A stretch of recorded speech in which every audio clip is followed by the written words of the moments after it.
course, today we are following up on our study on Bill C-51. And, of course, we are starting a little late. We certainly apologize to our witnesses who are coming in here today, but we are, of course, held hostage to the timing of Parliament and votes and that. However, it is the intention of the Chair to still go for the full 2 hours of time spent with our witnesses here today, and anything different, of course, the Chair would certainly like to know. Other than that, we will go right now until. Excuse me, yes, Madame Duray-Lefebvre. Oui, j'aimerais ça.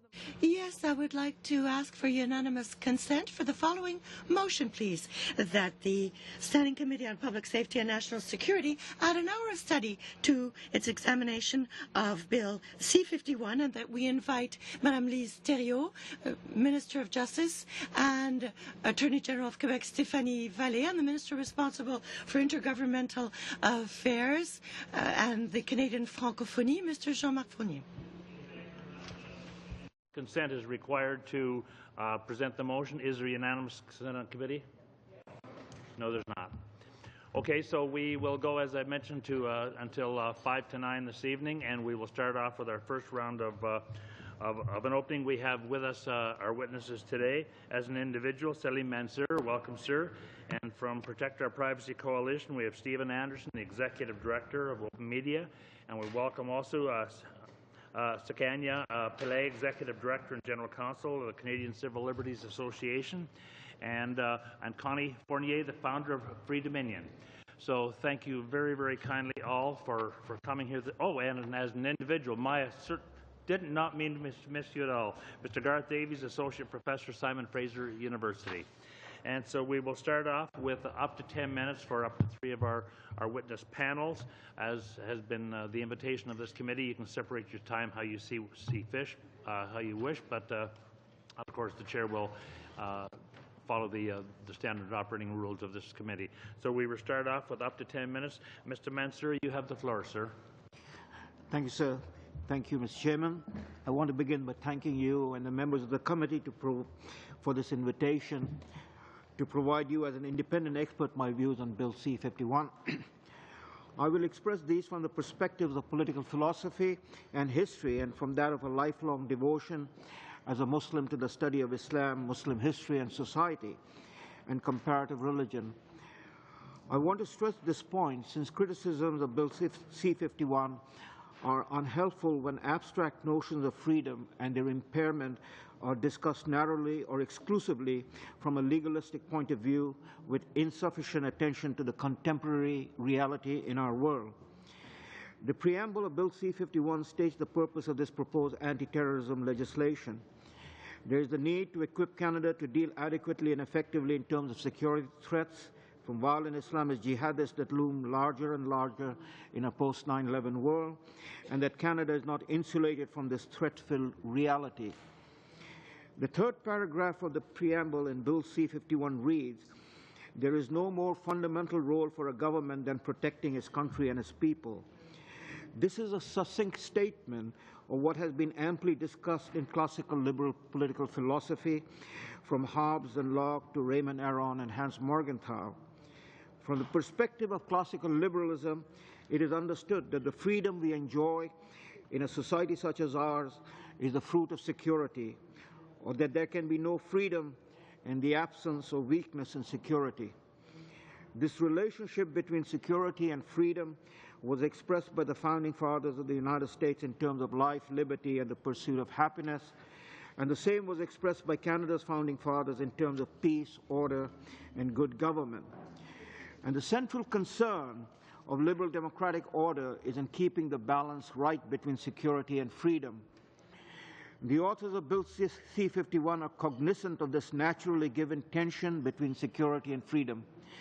They acknowledge that measures such as sharing of information within government of activities that undermine Canadian security are to be consistent with the requirements of the Canadian Charter. Bill C-51, in my reading, is not designed to turn Canada into some version of Hobbes' Leviathan or Orwell's 1984, despite at times the fevered imagination of his critics. Bill C-51 is directed against Islamist jihadists and to prevent or preempt them from the stated goal to carry out terrorist threats against the West, including Canada. The threats are real, not hypothetical, and they have multiplied ever since 9/11 brought Islamic terrorism into North America. The most recent worldwide threat assessment of the U.S. intelligence community presented by James Clapper, Director of U.S. National Intelligence, informs us of the growth of multiple threats to our security, and the most ominous is that of violence emanating out of the Middle East following the rise of ISIS in the midst of the Syrian conflict that erupted in 2011. This U.S. intelligence report states, since the conflict began in 2011, more than 20,000 foreign fighters, at least 3,400 of whom are Westerners, have gone to Syria from more than 90 countries. According to Canadian government sources, in 2014, there were some 130 individuals with Canadian connections who were abroad and who were suspected of terrorism-related activities. These numbers have likely increased during the past 12 months. In terms of the debate on Bill C-51, some 130 individuals with Canadian connections involved in jihad-related terrorism might not seem much to justify the measures being proposed. In my view, however, these numbers are going to grow as the situation in the Middle East and the surrounding region worsens, as the IS, or Islamic State, expands its control of territories in the Levant and attracts more Muslims from the West to assist in building the newly declared Caliphate.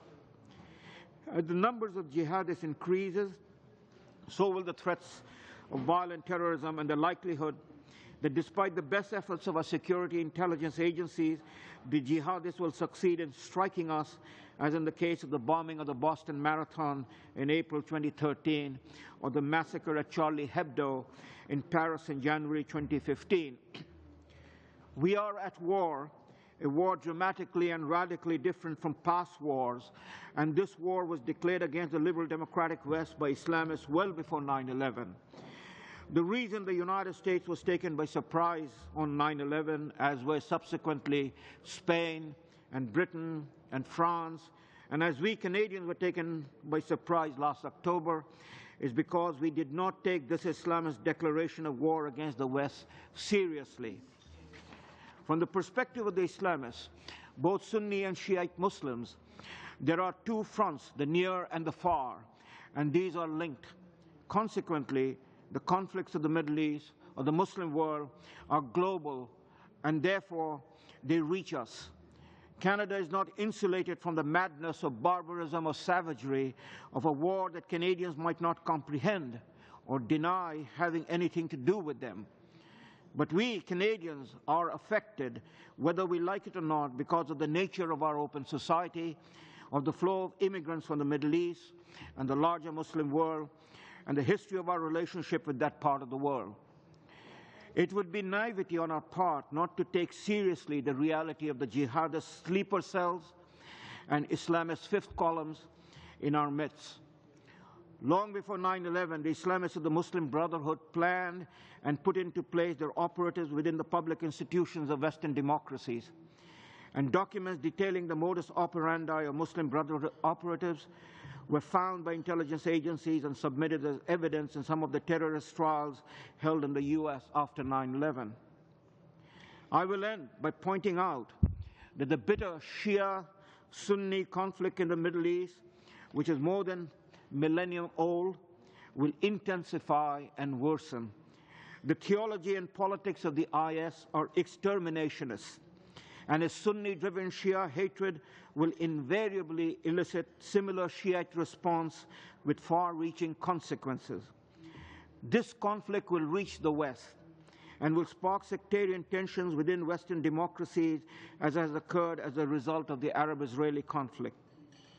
We only need to read Dabiq, the official magazine of the IS, as they revive nostalgia among a segment of Muslims with the appeal of the Caliphate, and thereby deepen the nature of the declared war between the IS version of the House of Islam and the rest of the world. They are driven by visions of the end time, of apocalypse, and their fanaticism will crash over their heads eventually. In the meantime, however, we need to take them seriously. For we know from history that politics driven by eschatological visions end dreadfully. In this context, the measures proposed in Bill C-51 to deal with the nature of threats Canada faces, I believe, are quite rightly and urgently needed to protect and keep secure the freedom of our citizens. Thank you. Thank you very much, Mr. Mansour. And now we will go to Mr. Anderson, Executive Director, Open Media. You have the floor, sir.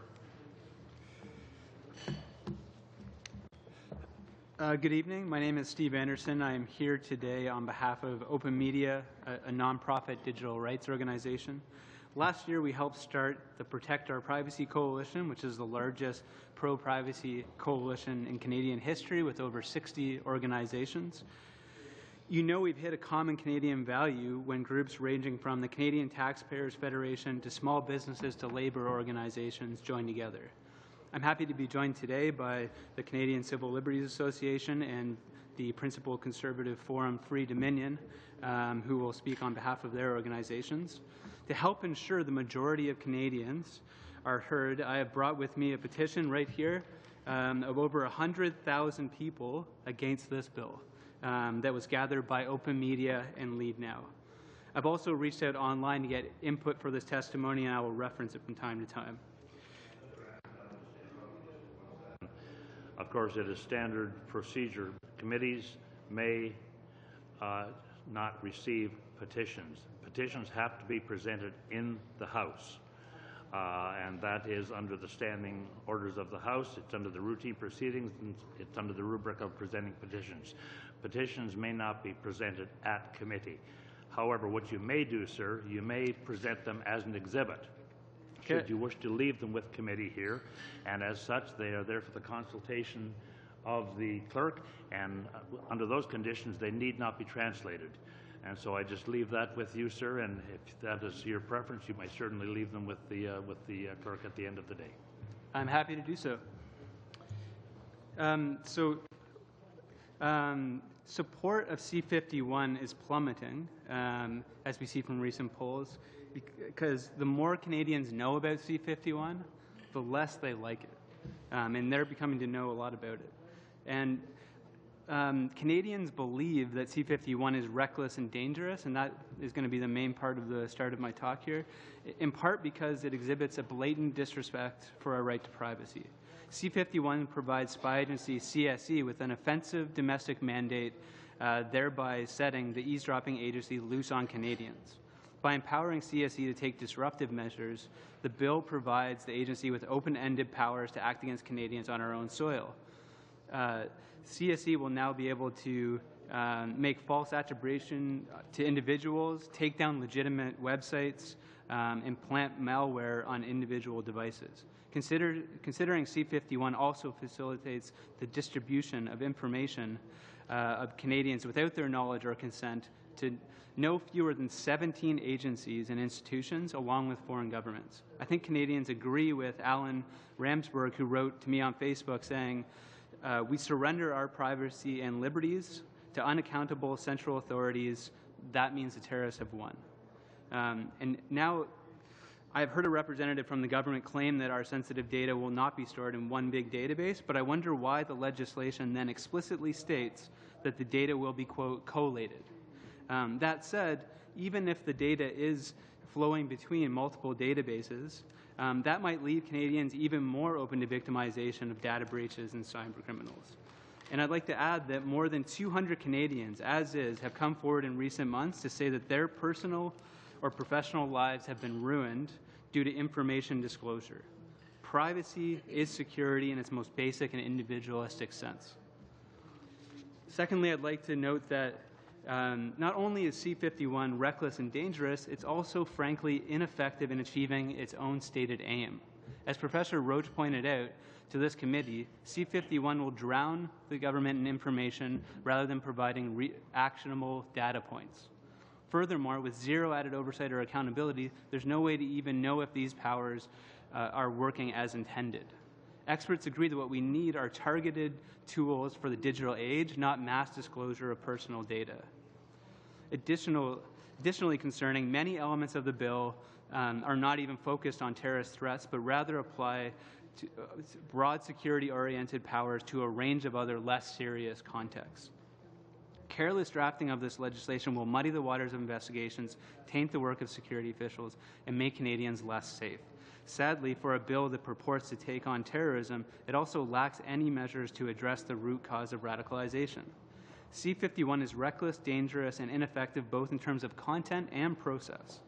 The bill is deeply flawed and must not be made law. I'll close with this comment submitted by a young Canadian on Reddit to me. He said, as a Canadian citizen, I feel our country fosters and promotes values that encourage upcoming generations to voice their opinions and outlook without fear of repercussion or consequence. This is a Canadian value. In my view, it should be perpetuated. Thank you, and I'll turn it over to my colleagues now. Thank you. Mr. Chair, Mr. Clerk, honourable committee members, I am grateful for the opportunity to speak with you today. Yes, Ms. James? How much more time is left in the 10 minutes? There's 5 minutes. Okay, thank you.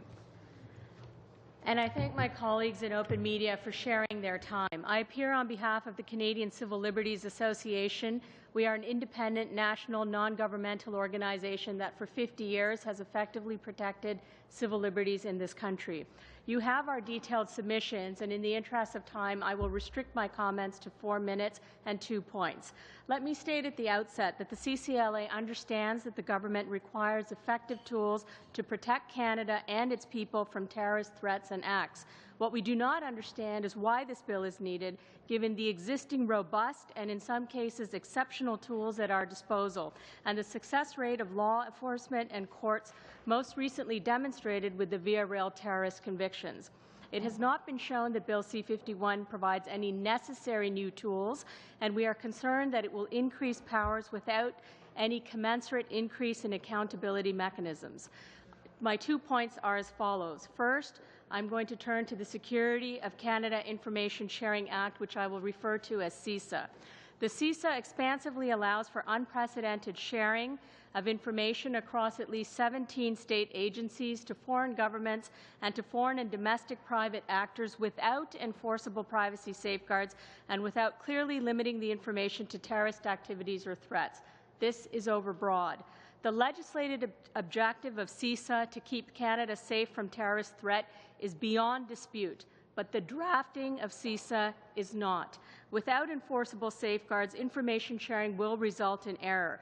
The surnames of Arar, Al-Malki, Nureddin, El-Mati, Abdelrazak, Banata, Almri are serious, terrible reminders of the devastation wreaked by misuse and mistake in information sharing. Failure to properly share information also resulted in the failure to prevent the Air India tragedy when the Flight 182 was bombed, killing all 329 people aboard.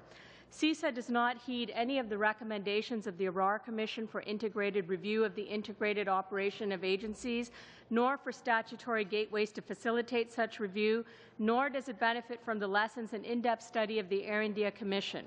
Existing mechanisms for national security agencies are simply inadequate in the context of CISA. The reference to the caveat in the guidelines are undermined by subsequent provisions which allow for further sharing of information to any person for any purpose, and also by civil immunity for information mistakenly shared in good faith. In the national security context, information sharing requires proper legal safeguards of necessity, proportionality, and minimal impairment, and requires written agreements and caveats with respect to reliability, use, dissemination, storage, retention, and destruction. All of this is wholly absent in CISA. Next, I will talk about the CSIS Act amendments, and I have 3 brief points. First, the amendments transform CSIS from the recipient, collector, and analyst of intelligence into an agency with powers to act. There is no explanation for this radical transformation at odds with the findings of the MacDonald Commission, which herald a distinction between intelligence and law enforcement. Further, there is no limit on what CSIS disruption powers will be, other than the outer limits of bodily harm, obstruction of justice, and violation of sexual integrity, thereby indicating a very large sphere within which CSIS can operate. These new powers will blur the lines between intelligence and law enforcement and may further increase tension between mandates and the practices of CSIS and the RCMP, which can undermine security. And blurring the lines between intelligence and evidence may in fact undermine terrorist prosecutions. We are also concerned by the judicial warrant that would enable CSIS to contravene the Canadian Charter of Rights and Freedoms. This is a shocking prospect to the CCLA, given that Canada is a country committed to constitutional paramountcy and rule of law, not to mention independence of the judiciary. Further, the process would be conducted ex parte and in camera. In conjunction with C-44, Bill C-51 permits CSIS to act at home and abroad without regard to foreign domestic law and international law. In our view, this contravenes Canada's binding legal obligation and is a dangerous signal to send to foreign governments and agencies. We close in respectfully reminding the committee that across the board, safeguards and accountability mechanisms are not meant to be impediments to national security. Rather, they ensure that we do not, however unintentionally, violate or impair constitutional rights of innocent law-abiding people in Canada, that we do not waste or misdirect precious national security resources, that we do not tarnish, harm, or ruin the lives of innocent individuals, and in turn that our national security actions are efficacious. As the Supreme Court stated in Suresh, it would be a Pyrrhic victory if we defeated terrorism at the cost of sacrificing our commitment to the values that lie at the heart of our constitutional order. We're well over time now. Okay. I'm very Thank sorry, you. but no, I'm sorry. No, you're well over the time for. I'm done. For everybody with on your suggestion there. So now we will go to our third witness as an individual, Mr. Davies. You have the floor, sir. Good evening. Thank you very much for inviting me to speak here today. It's truly an honor to be here. Out of respect for the work of the committee, I will try to make my comments brief. I'm not a lawyer. I will leave the nuances of C-51 to people that are far more qualified than I.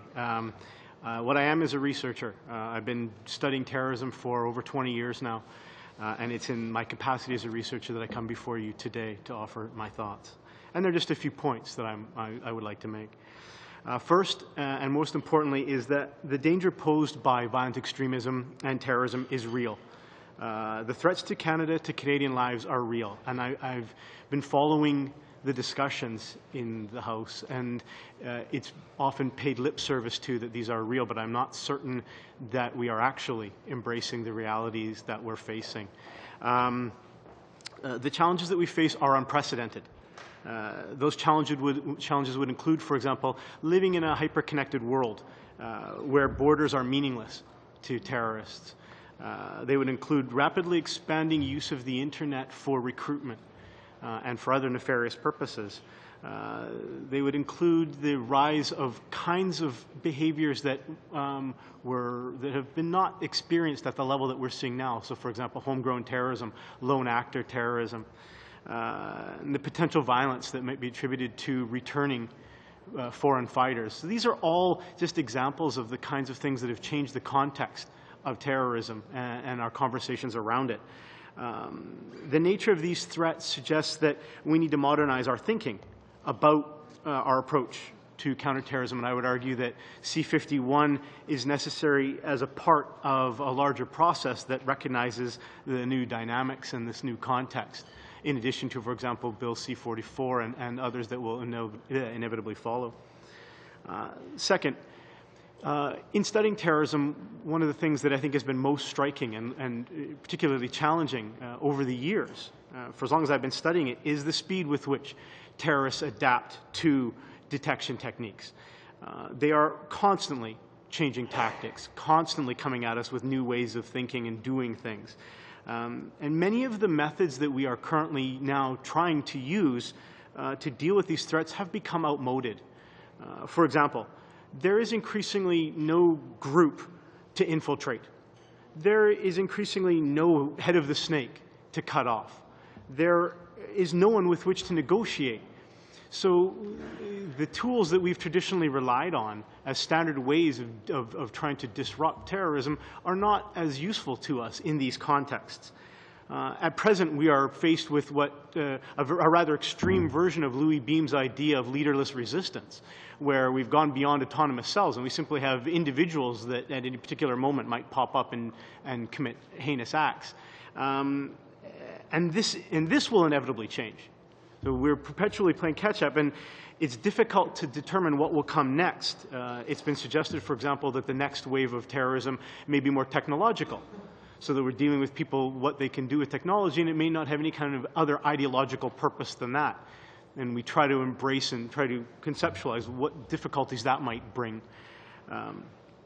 What we do know is that there is learning taking place on the parts of these individuals and these groups, and that in all likelihood, the next attacks will be different.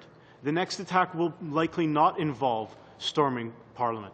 The next attack will be something else. We need tools such as those proposed in C-51 that are adaptable and that allow for some flexibility in responding, not just now, but for the future. A third point, the upshot of all this is that we need to get as much information as we can, accurate, complete, real-time information. It is needed to keep up with ongoing potential plots. And this means that in certain circumstances, we're going to need to use those scary words of coalition, of integration, from different sources to fill in pictures, to fill in gaps, to give us the information that we need. It also means living up to our obligations as international partners in terms of the sharing of information. There are, of course, potential concerns. I'm not blind to them. Nobody who has been following these can be. But, and they've been cataloged at length in front of this committee. But I don't believe that they are insurmountable, nor that they should be insurmountable. It has been argued that we cannot arrest our way out of the problem of terrorism, and that it would be preferable to dissuade people from this path before they've gone too far down the path to violent extremism. And this is most certainly true. But we're playing catch-up again. We don't have good profiles of who is likely to turn violent. We have many theories. We have many ideas. We are developing many models. We're working on many projects. But right now, we simply don't know. And in the interim, we need the ability to act quickly, decisively, disruptively when necessary. In part, at least, in response to changing conditions on the ground. We're not talking about acting haphazardly. We're not talking about acting randomly. We believe that with any luck, our tools will continue to evolve such that we can be more targeted in how we collect information. As an example, colleagues and I are working at SFU to develop a series of algorithms that allow us to parse information on the internet in a much more effective way so that we're not just targeting out there, but trying to actually use series of keywords and phrases and trying to be more specific in how we look for information. And with any luck, the same technology that terrorists are using to recruit our young people can also be used to minimize ad hoc intrusions into privacy. We need to be creating a framework for the future, one that's flexible enough to deal with the nature of the threat that we may not even be aware of yet. This bill, I think, reflects the times that we live in and casts an eye towards threats that may not be that far down the road. Thank you for your time. Well, thank you very much, Mr. Davies, and we will now go to our first round of questioning for 7 minutes. And Mrs. James, you have the floor first. Thank you, Mr. Chair, and welcome and thank you to our slate of witnesses. I noticed a common thread in the testimony of both Professor Davies and Mr. Mansour with regards to stating that terrorism is real and that there are some that do not see the same danger as maybe some other people do. And I find that, and I think it was you, Mr. Mansour, you said it was actually unhelpful. I did a couple of call-ins last week to radio stations, and I find it extremely unfortunate that there's been such misinformation put out about this bill, specifically with regards to the Information Sharing Act.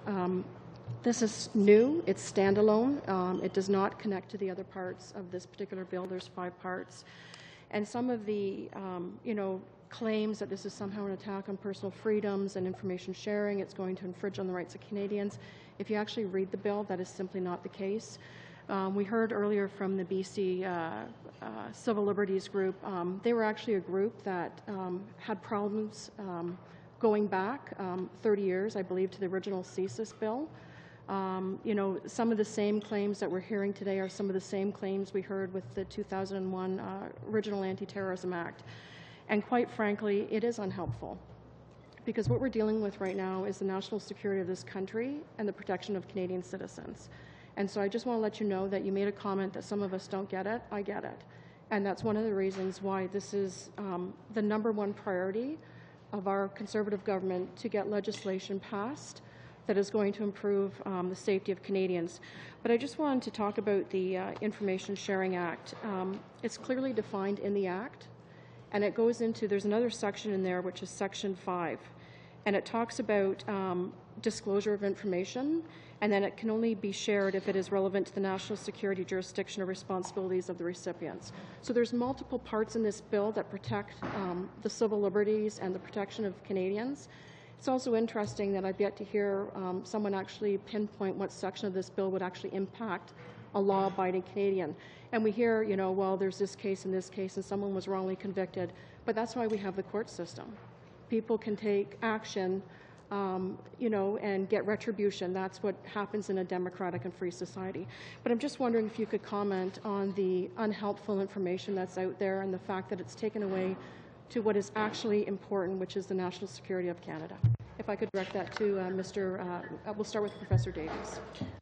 Thank you for your question. I think the comment I would make back, ma'am, is individual cases and tragic cases that we've seen don't necessarily make good policy. Well, we certainly don't want to minimize the danger that comes from. I think that there is a reciprocal danger of developing policy that is based on 1 or 2 or 3 bad cases.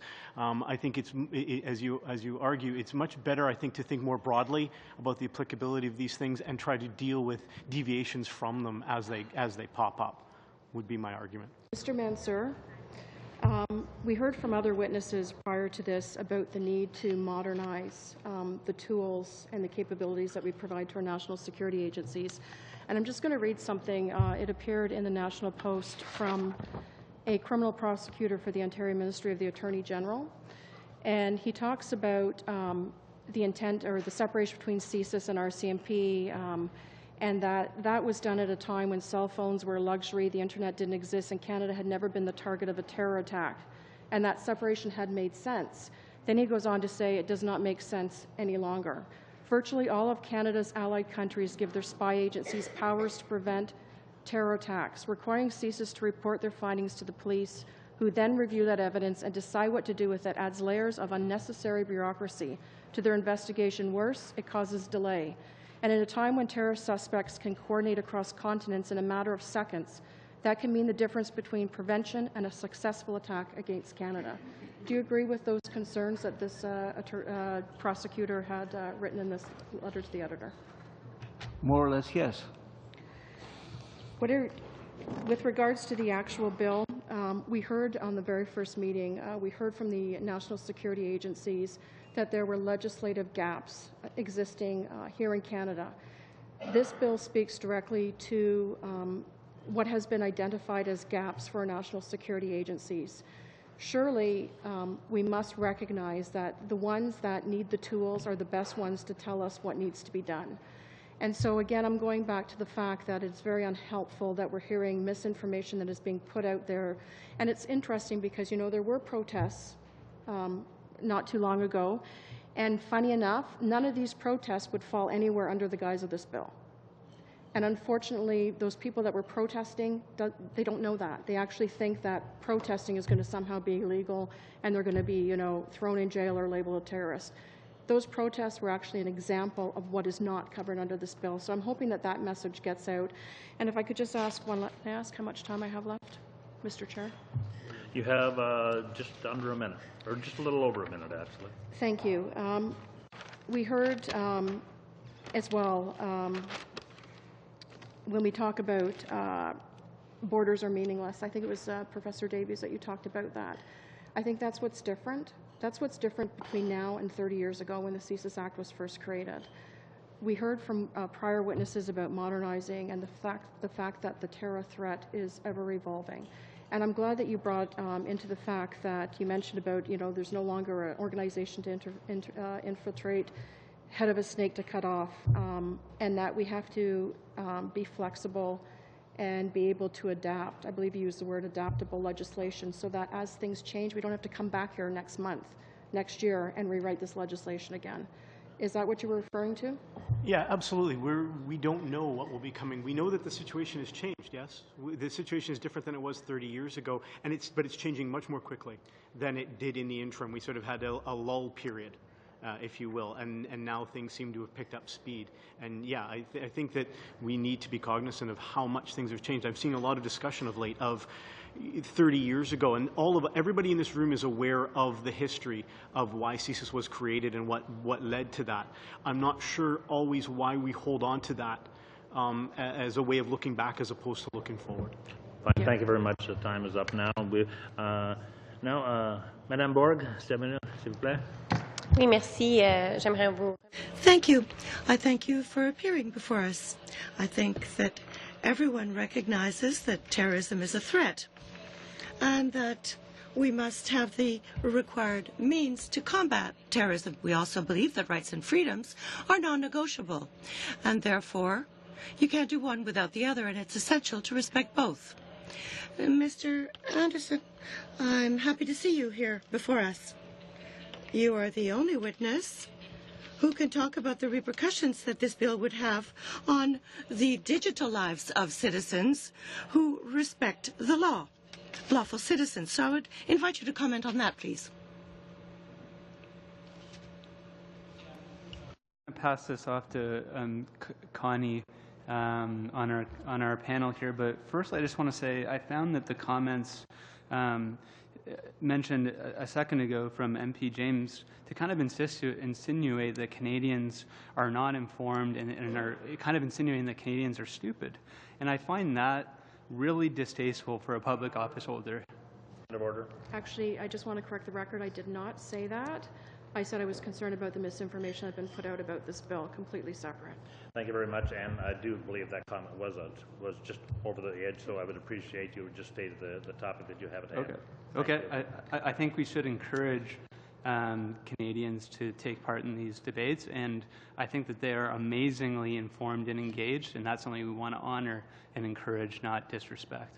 But I'll pass it off to Connie. All of the Conservative members of this committee who were elected at the time voted to repeal Section 13 of the Canadian Human Rights Act a couple of years ago. And this was done at the strong urging of the grassroots Conservative base. And we asked you to repeal it because the wording was broad and vague, it lacked due process, and it was being abused and applied to people who did not post hate speech, like us. Bill C-51 is also broad and vaguely worded. Even terrorist is not defined. And instead of the flawed tribunal system in Section 13, it completely lacks due process, allowing for secret hearings where the accused can't present a defense or even face his accuser. And with even less oversight than Section 13, it's inevitable that it will also be abused and applied to non-terrorists. So if you voted to repeal Section 13 to protect the rights of Canadians, the only principled thing to do would be to also vote against Bill C-51. Pardon, Madame Fournier, je vous remercie. Give me, Ms. Fournier. I thank you.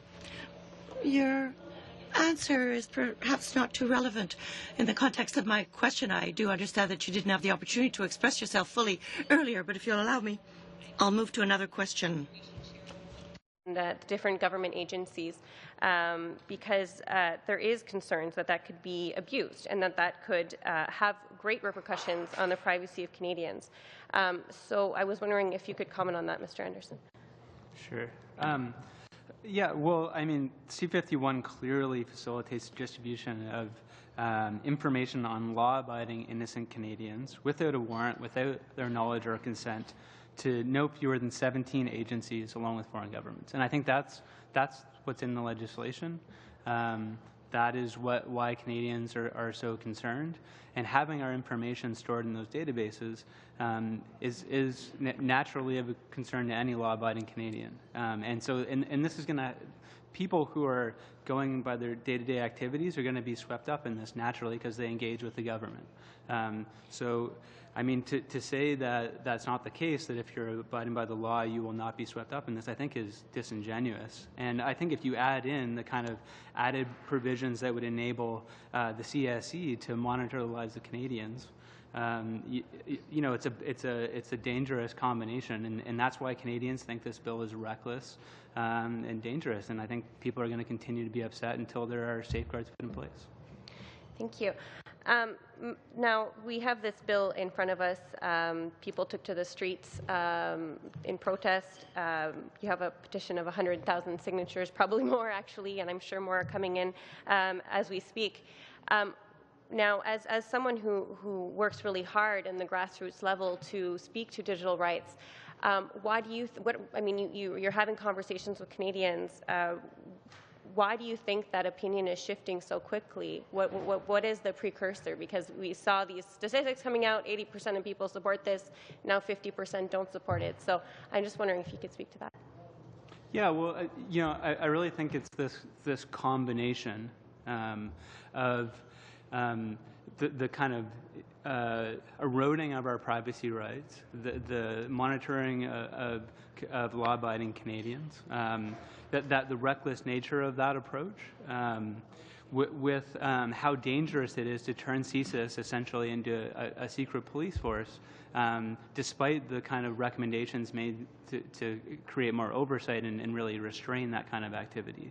And I think when you combine that with the fact that this legislation is vague and being rushed through, that combination of reckless, dangerous, ineffective, I think it just makes Canadians really disappointed to the degree that they'll go out in the street, they'll sign petitions, they'll go and educate their family and friends, and that's what we're seeing here. We're seeing grassroots education on a massive scale that I personally, having been involved in these issues for a while, have never seen. Thank you. One last question to you, and perhaps if your colleagues wanted to jump in on that too. You said in your opening statements that new CIC digital disruption activities could also include measures as false attribution to individuals, takedown of legitimate websites, or the planting of malware on individual devices. And I was wondering if you could perhaps just elaborate on those comments. We're very concerned about the abilities of the CSE, the fact that there isn't any proper review, in our view, of the CSE. Just today, there's an excellent op-ed in the National Post by Christopher Parson, who will answer a lot of the questions that you've just asked.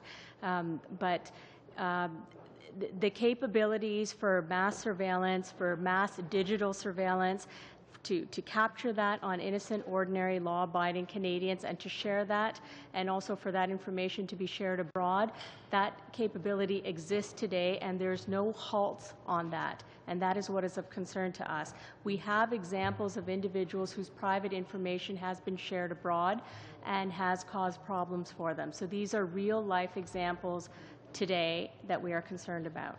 Fine. Thank you very much. And we will now go to 7 minutes. And Mr. Payne, please. Thank you, Chair, and thank you to the witnesses for coming today. It's a really important bill that we're talking about, and affecting the security of Canadian citizens and as well the country of Canada. And obviously that's prime importance of the Government of Canada to make sure that, in fact, Canadians are protected and our borders are secure. And Mr. Mansour, Professor Mansour, you did say freedom, there is no freedom without security. I'm sure I got that right? Yeah, you got that right. Thank you. Okay, thank you. I know it's an important aspect of what's happening, and I believe both yourself and Professor Davies talked about how things are changing rapidly in terms of what we're seeing from these jihadists, terrorists. And so, Professor Mansour, you're a Muslim, a known supporter of those who want to tackle radicalism and make sure it doesn't sneak its way into Canada. Although these people we know are already here in some cases, we also know that the radicals from abroad have ways of impacting Canadians and having influence and convincing them to become radicalized. We're in the Twitter era now for spreading their evil propaganda to the world. So I wonder if you could say why CSIS is necessary to address these realities and we're facing our globalized world. Well, sir, as I understand it, CSIS is a security agency, and by definition, therefore, it has to run a security intelligence operation to be able to tap into, to monitor, to engage in surveillance of those who are, as I define them, sleeper cells or fifth columns in our society, in our community. And as you mentioned, and from my perspective, we have been penetrated, and we have been penetrated over many, many years. And we have organizations and legacy organizations, the Muslim Brotherhood, Jamaat-e-Islami, the Islamic Republic of Iran, that find at their disposal established organizations of Muslims in the community, the religious organization, mosque, quasi-religious organization, community association, and within them they have been able to, or they try to recruit members to advance their own agenda, and we know that. And so we need an agency like CSIS to be able to apprehend them, preempt them, interdict them, monitor them, so on and so forth. So do you see Bill C-51 as being able to assist CSIS to protect Canada then?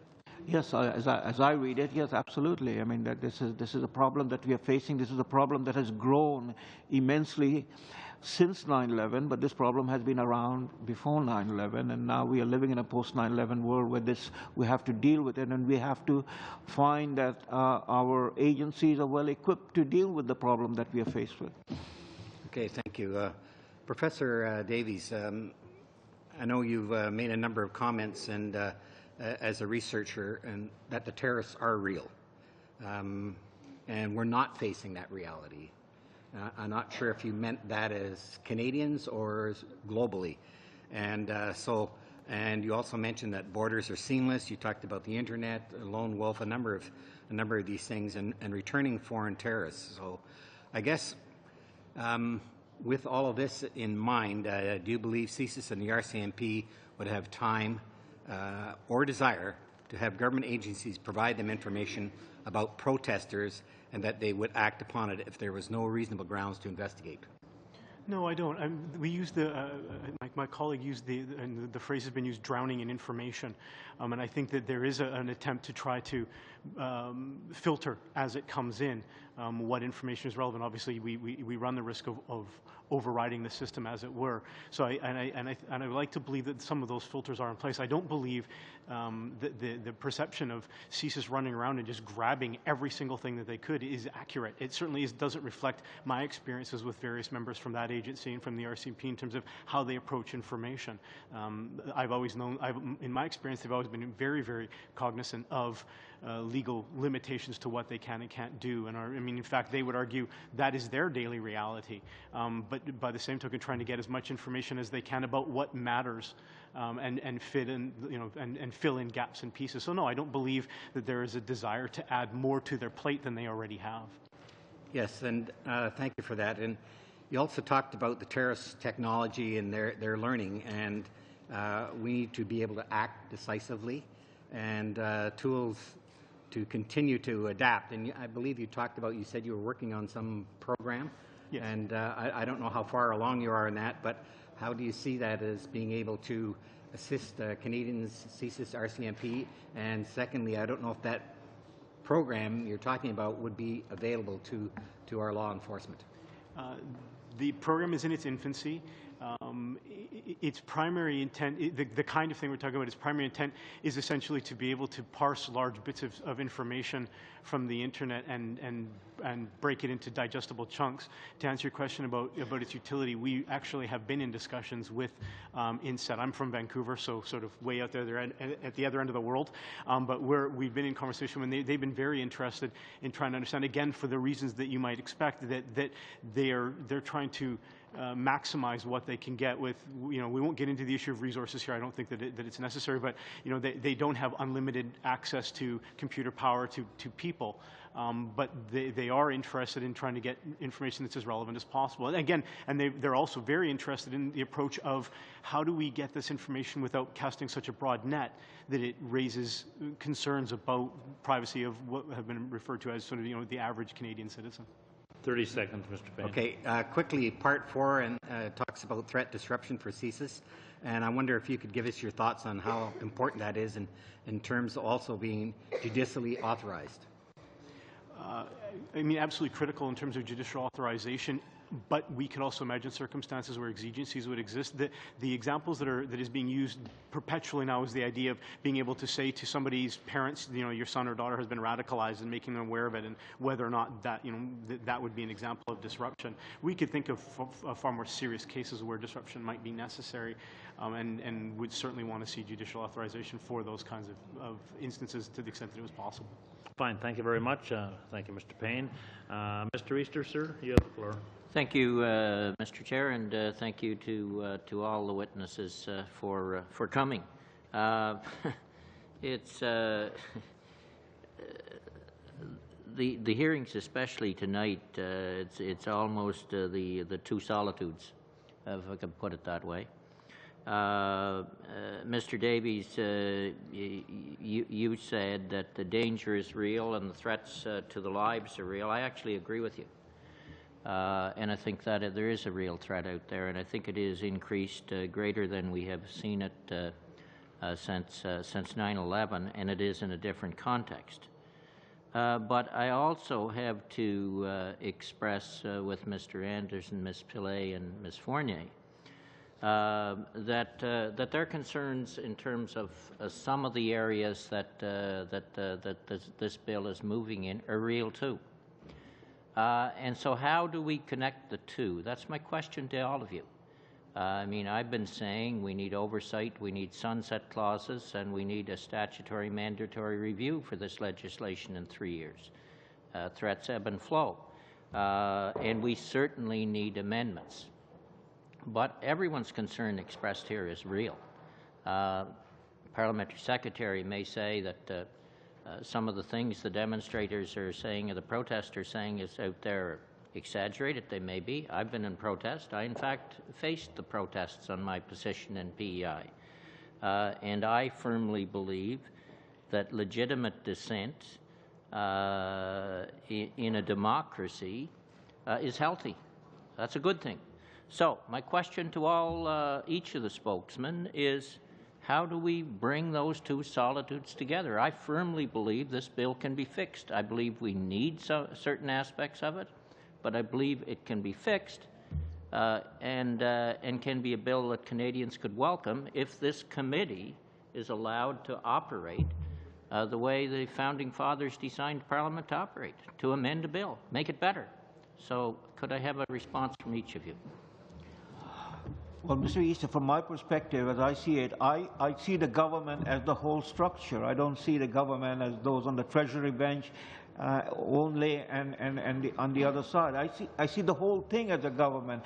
And coming from where I'm coming from as a common citizen, we expect our government to do what is necessary. As you recognize, the threat, from my perspective, the threat is immense and it is growing, and we cannot afford to be lax given what is at stake and what harm can be done.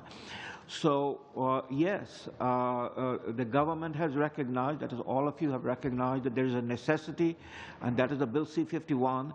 And now the question is, how do you go about improving it? And I think, and I agree with you, that there should be the effort made to see what are the flaws or what are the defects and improved upon. But if we agree that the instrument is needed and required, you know, we are heartened because we feel the threat is immense. Let me give you, and I'll let you come in and answer the others in a sec, but let me give you one example.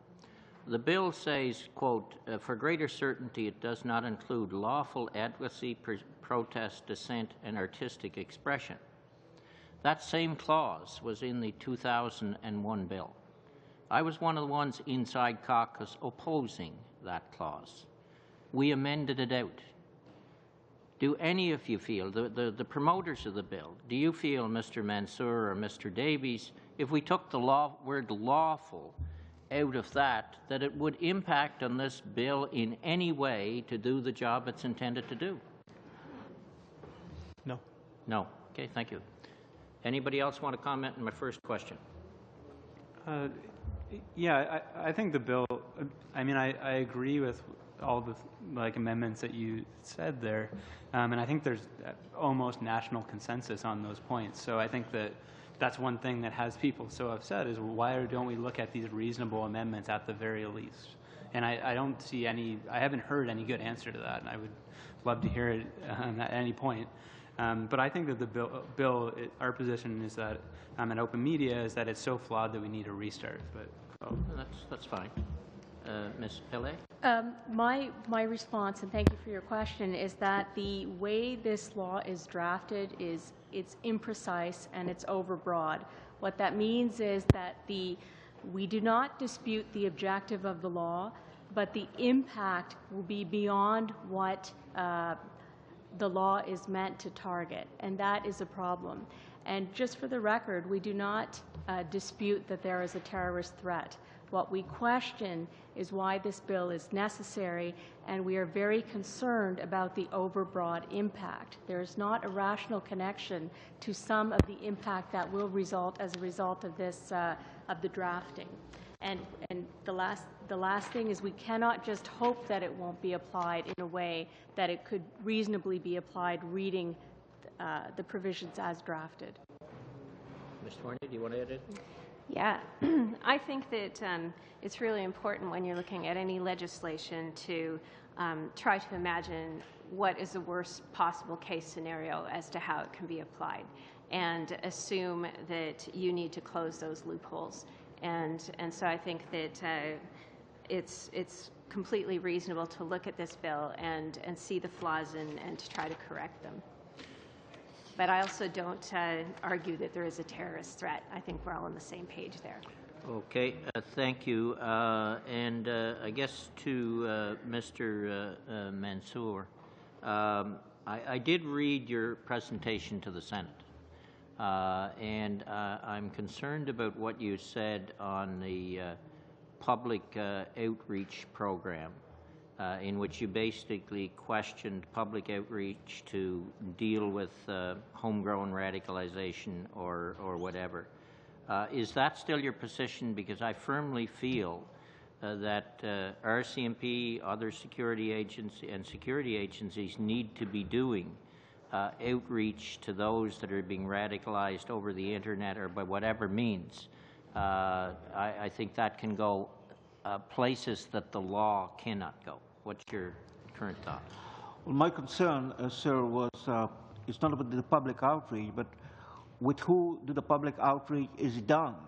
RCMP or other police agencies, security agencies, working with organizations organizations about which we have great concerns. For instance, the thing that I was referring to at that hearing was the RCMP working together in cooperation with NCCM, the National Council of Canadian Muslims, for instance.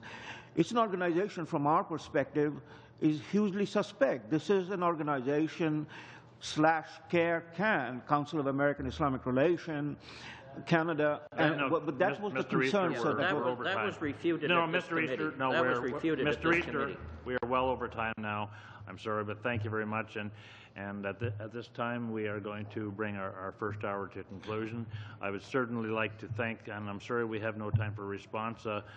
Please feel free to discuss during the quick little changeover with any of our members, and I'm certain your thoughts would be welcome. So on behalf of the committee, thank you very, very kindly for all of you coming here today and expressing your thoughts, your opinions.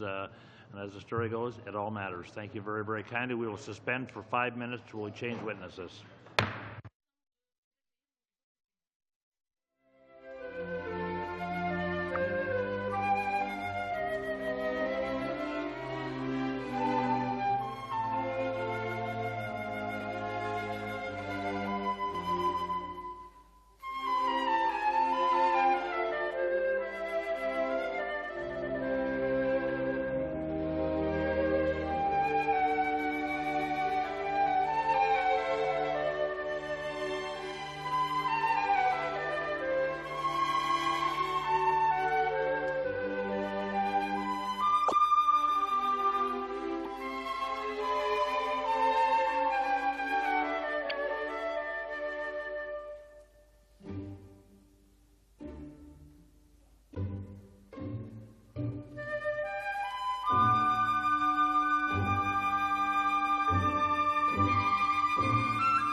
time, please.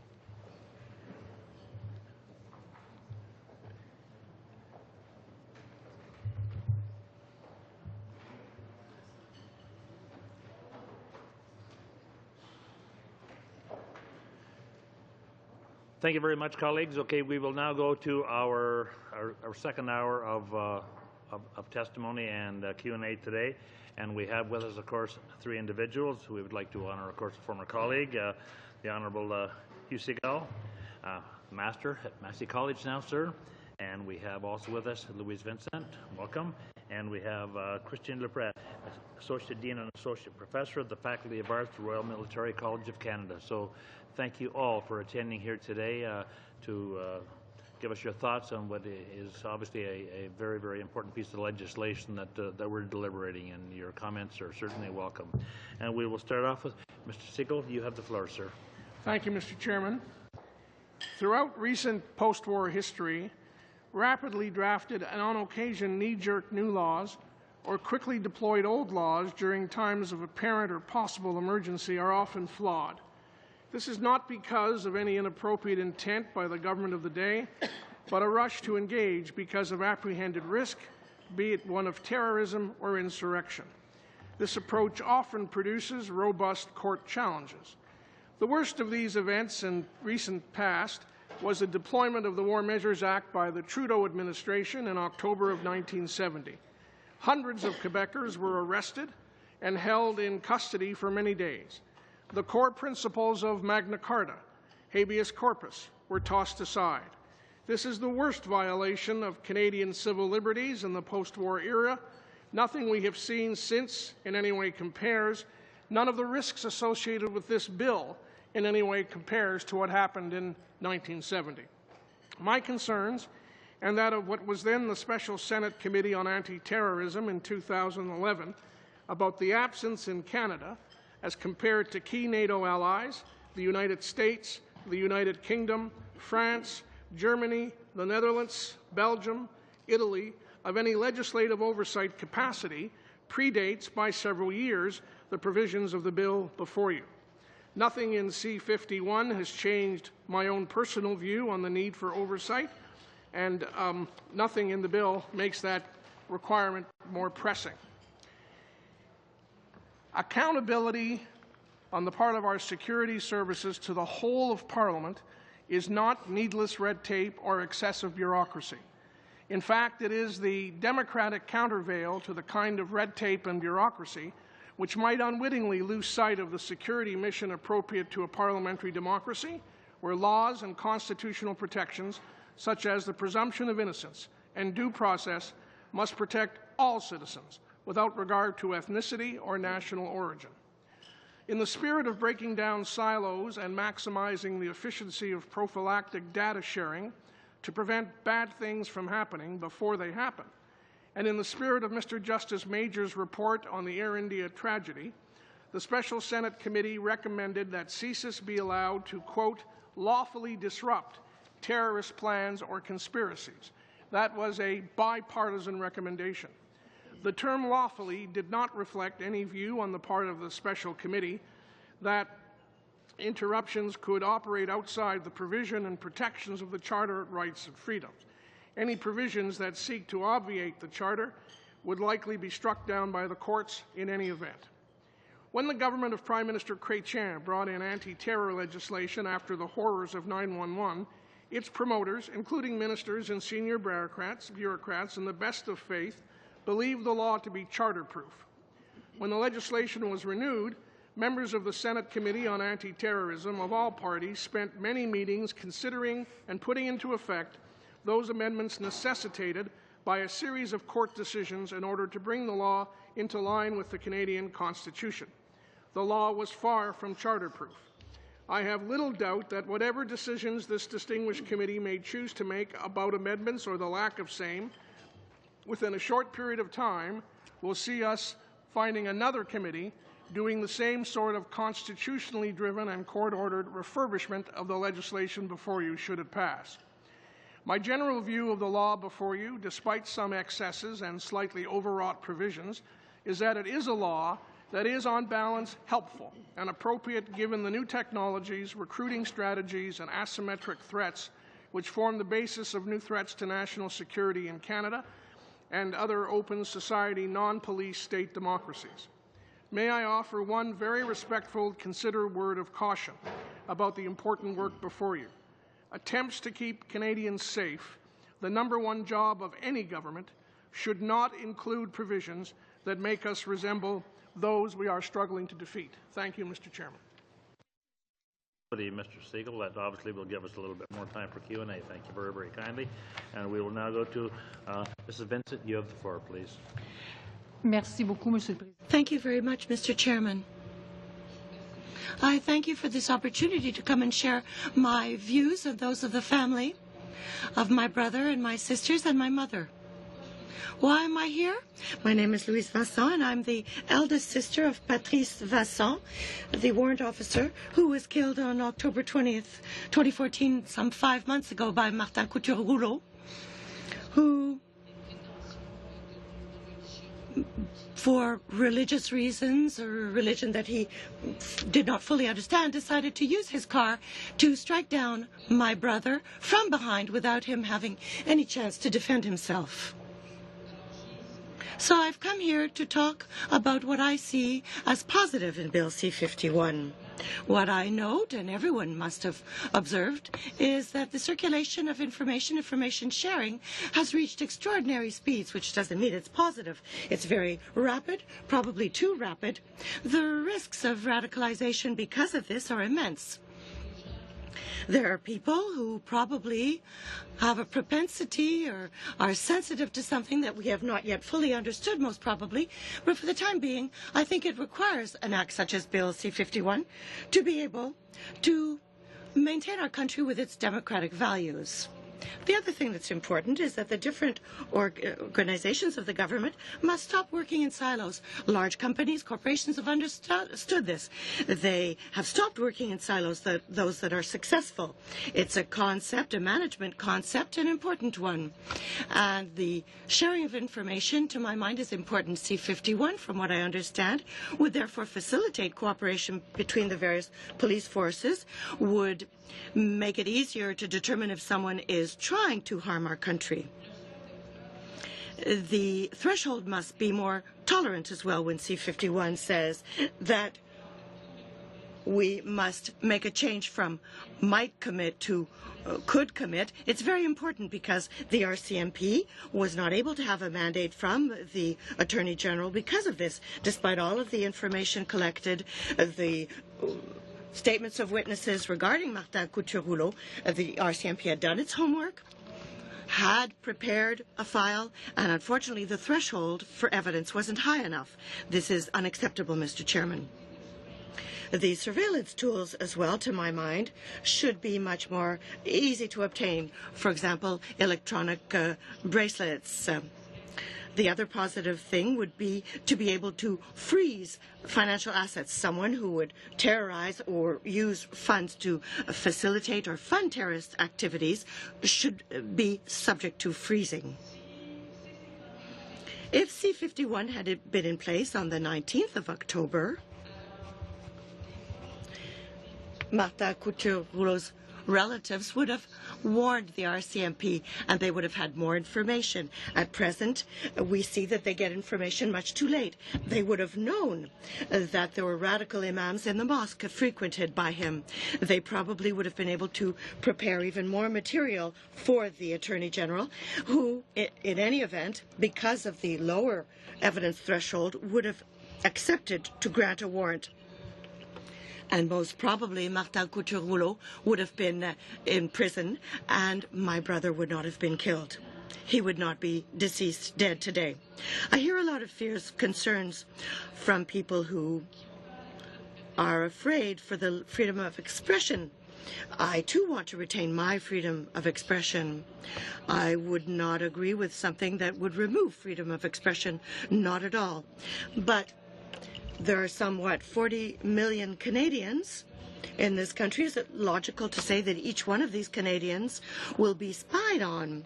Whereas, having spoken with officials, from what I understand, understand. Last October, there were 90 radicalized individuals whose passports had been withdrawn. They were supposed to be under surveillance. There were another 130 individuals who still had their passports, but were under surveillance. We're talking about 200 individuals. And when I ask, why is it that Couture Rouleau escaped from them, the answer was, listen, madame, we can't spy on people 24 hours a day. We can't watch them 24 hours a day. So this act, this bill, will increase surveillance. But there's a mathematical issue here. It's impossible to increase our surveillance. If the police, the SEC, the RCMP were able to supervise these people, I'm not asking for anything further. Anything more, I think it's pure logic. I jotted down some notes. My impression is that when people read a bill like C-51, it's a hefty bill, and they set aside the whereases, the activities to defend a cause, to demonstrate, to show one's disaccord, are not affected. Page 3, line 36 to 39 in French. That's what's set out there in the bill. C-51 doesn't infringe on freedom of expression. It's a constitutionally protected right in Canada. I have no concern that the Quebec Charter, I'm a Quebecer myself, will continue to apply. Page 5, I'll skip over the lines, but it's mentioned here. It's very clear. C-51 on page 6 does not infringe on other acts with regard to communication or information sharing. So it's clear to me that this is protected, and I don't think that our government will enforce something that will infringe upon this right. I'm sure that all of our leaders, our ministers, they too want to retain their freedom of expression. They want a Canada with its traditional values. I think they would be the first to defend this. And to say that they would remove it, I'm sure they would be the first to be penalized if that were the case. The other thing that I note, for those who are afraid, is that the whole aspect after the investigation, as soon as the police force provides information, nothing has changed as of that stage. The judge must be sure that the measures requested are proportionate. Page 49. We have guard dogs everywhere. There's nothing that's easy or automatic. The employee sees that there's a problem. There must be an application for a warrant with a judge. Page 50, the judge must assess the threat before granting the warrant. Page 53, there's nothing that's going to be easy. There will be a file with evidence, proof, and to my mind, this is a very heavy process, but I'm prepared to accept it as is. I will now quickly show, to conclude, that there are some documents here to prove to you how a heinous crime can be committed. I didn't bring all of the documentation, Mr. Chairman, because we have piles and piles of documents beyond the plaques, the paintings, the mementos that are all over the province of Quebec. I've just brought a few things, a very limited amount. We have letters, handwritten. We have letters that were purchased. The Royal Legion wrote to us. The parishes of Saint-Jude in French and in English, they must be bilingual, these people, obviously. We also have the president of the retirees, the retired teachers, RTO. We have schools who have written to us, students who wrote to us, handwritten cards. We have these here. This is a card from a school, sent from a school. There are schools who've written to us. I didn't bring everything with me. Students and teachers. There are mothers who've written to us. There are books as well. Books like this. We have 22 of them. 22 handwritten lists of people, hundreds of names in each one of these books. We have police officers, firefighters who've written to us. We have invitations to attend various firefighter-held events. We have Saskatchewan, Quebec, Manitoba who wrote to us. Manitoba, this is it here. And my mother demanded that I be very careful with it. You'll understand why.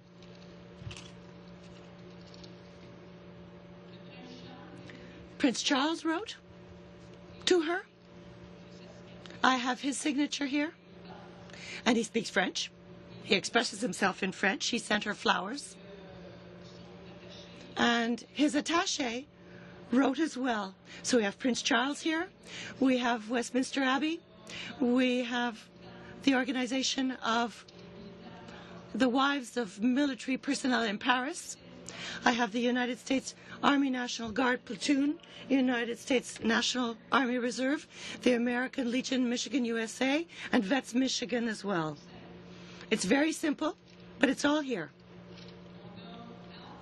We have Al Cameron, a man who takes care of veterans, Veteran Voices of Canada, who sent us a flag. He calls this a flag of remembrance. He will always remember Patrice.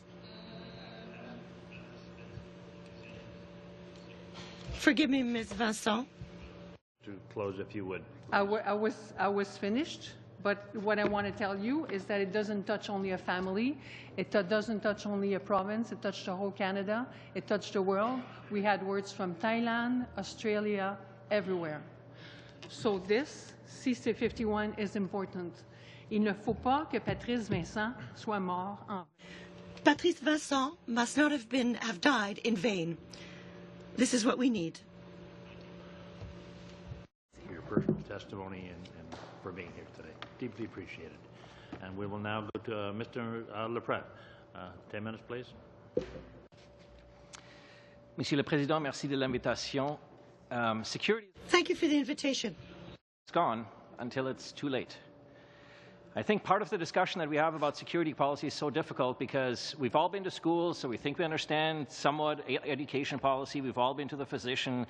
We understand healthcare policy. But most of us, the worst that's ever happened to us is that we've gotten a speeding ticket from someone on the highway. And so I think people have a very profound and inchoate misunderstanding of how our security agencies operate, the legislative framework within which they operate, the accountability and the review structures that are in place.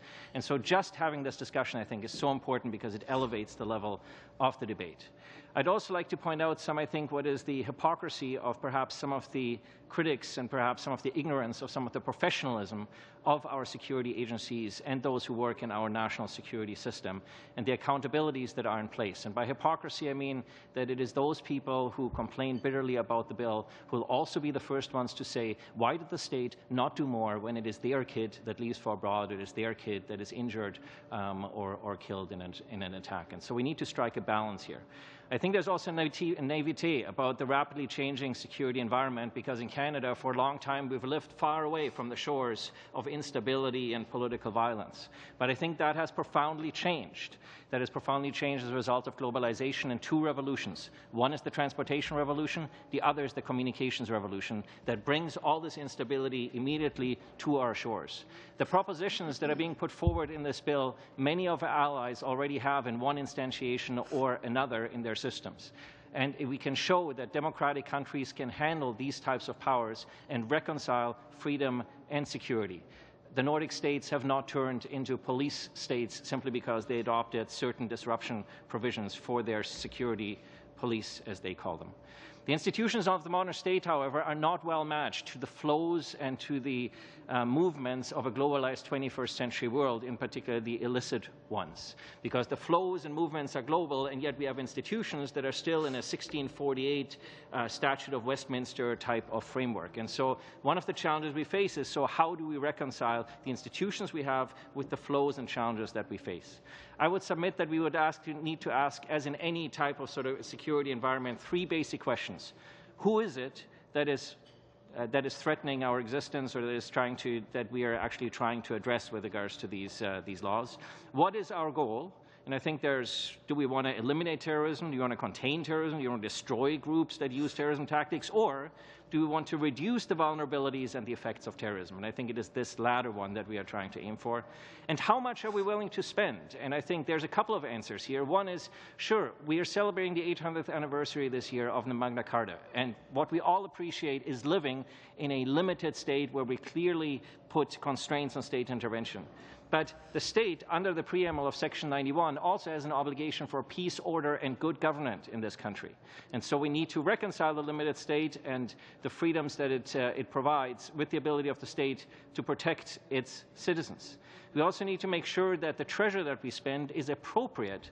And in that regard, I much prefer to ensure that our security agencies have the right toolkit than simply putting more money into agencies that we have without giving them the appropriate tools to deal with what's... and I actually think that making sure that our agencies have the appropriate tools is less of a threat than putting more money into these agencies, because ultimately these are very powerful agencies. And so I think, again, we need to have the right balance here.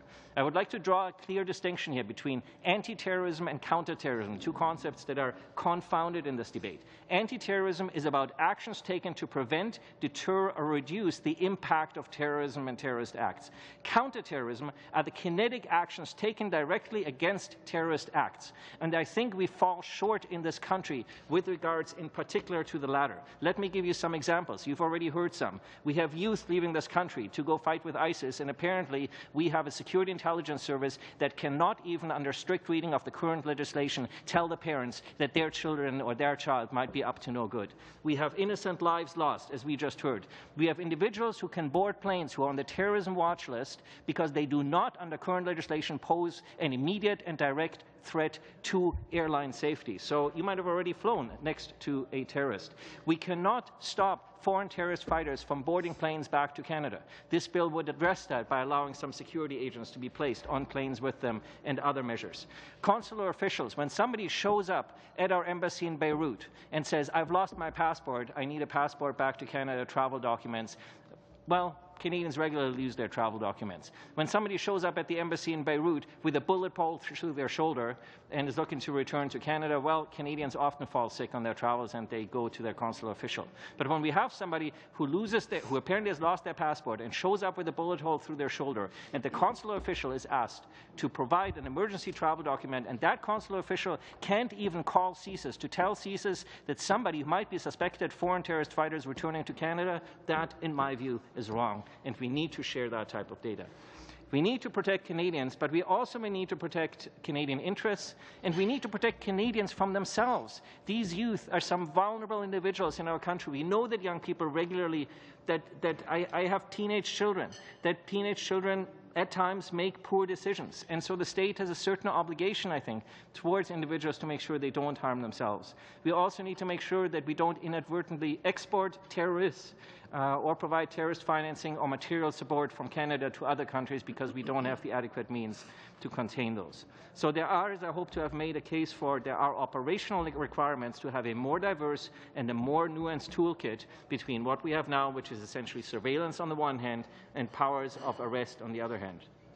But I also think that Bill C-51 makes an important contribution to Canada meeting its obligations under United Nations Security Council resolutions 1373, 1624, 2178, and 2195. These are resolutions that are adopted under Chapter 7 of the United Nations Charter. That means they are legally binding on all member states. These resolutions include things such as preventing radicalization leading to politically motivated violent extremism, prohibiting incitement of terrorist violence and recruitment for such purposes, disrupting financial support for terrorism and foreign terrorist fighters, and interdicting travel by foreign terrorist fighters. And I hope I've demonstrated that we fall short on at least some of those. I want to make two very short propositions as to what I think might be changed with regards to this bill. I think we need to expand the remit of SERC to be able to follow intelligence once SERC hands that intelligence over to one of the, depending on how you count, about 15 other security agencies. The problem with SERC right now is that once the intelligence is handed over, SERC can call the RCMP or CBSA and tell them we would like to know what happened with that intelligence, but it turns out that SERC does not have jurisdiction, and so the RCMP and CBSA just tell SERC, well, unfortunately, we're not going to answer your particular question. So I think that CERC needs to be able to follow the intelligence. I'm not proposing a super CERC. I'm not suggesting that CERC should have remit over national security investigations, but I do think CERC needs to be able to follow the breadcrumbs and make sure that intelligence is being handled by other agencies once it is handled off within the confines of the law in which it was collected and under the mandates and conditions under which that intelligence was shared with other agencies. The other proposition that I have regards that review in and of itself, I think, is not the problem. CSIS is the most reviewed intelligence security service in the Western world, and therefore I think we can safely say in the world as is.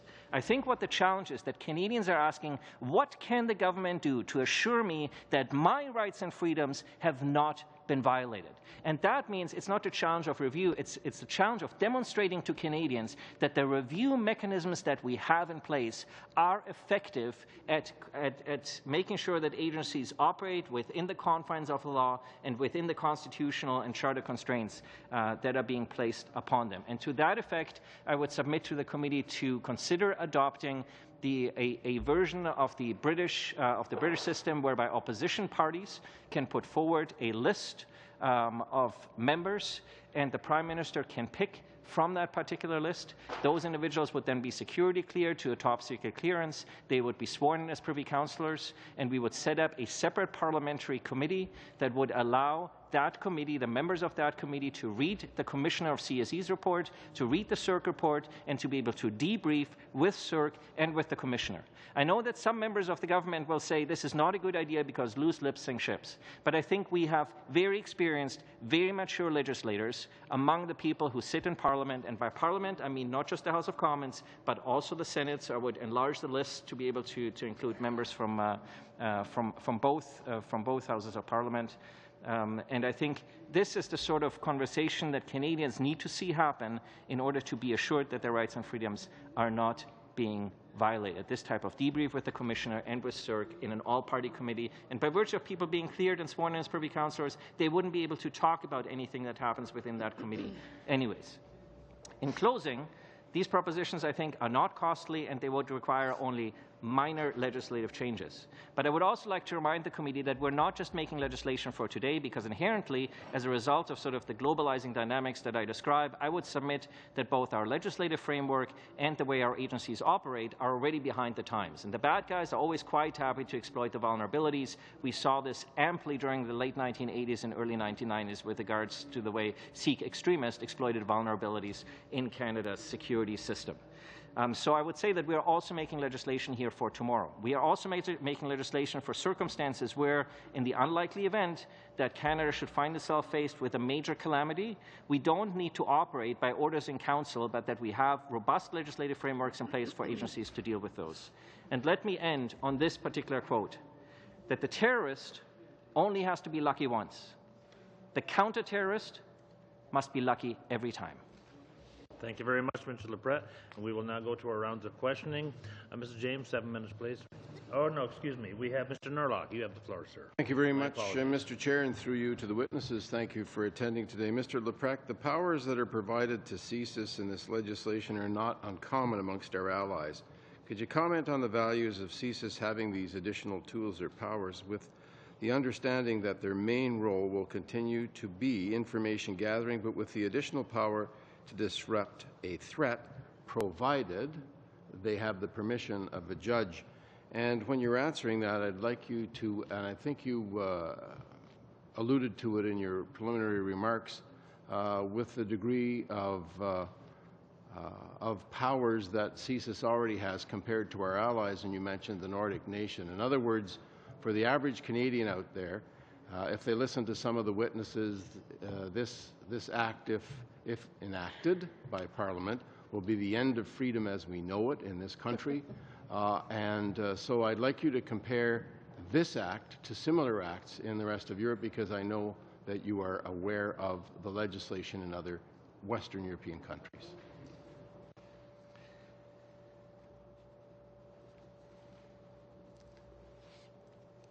So I think Canadians have a profound misconception of what disruption constitutes. That CSIS being able to talk to parents to tell them that their child is up to no good. That's a disruption power.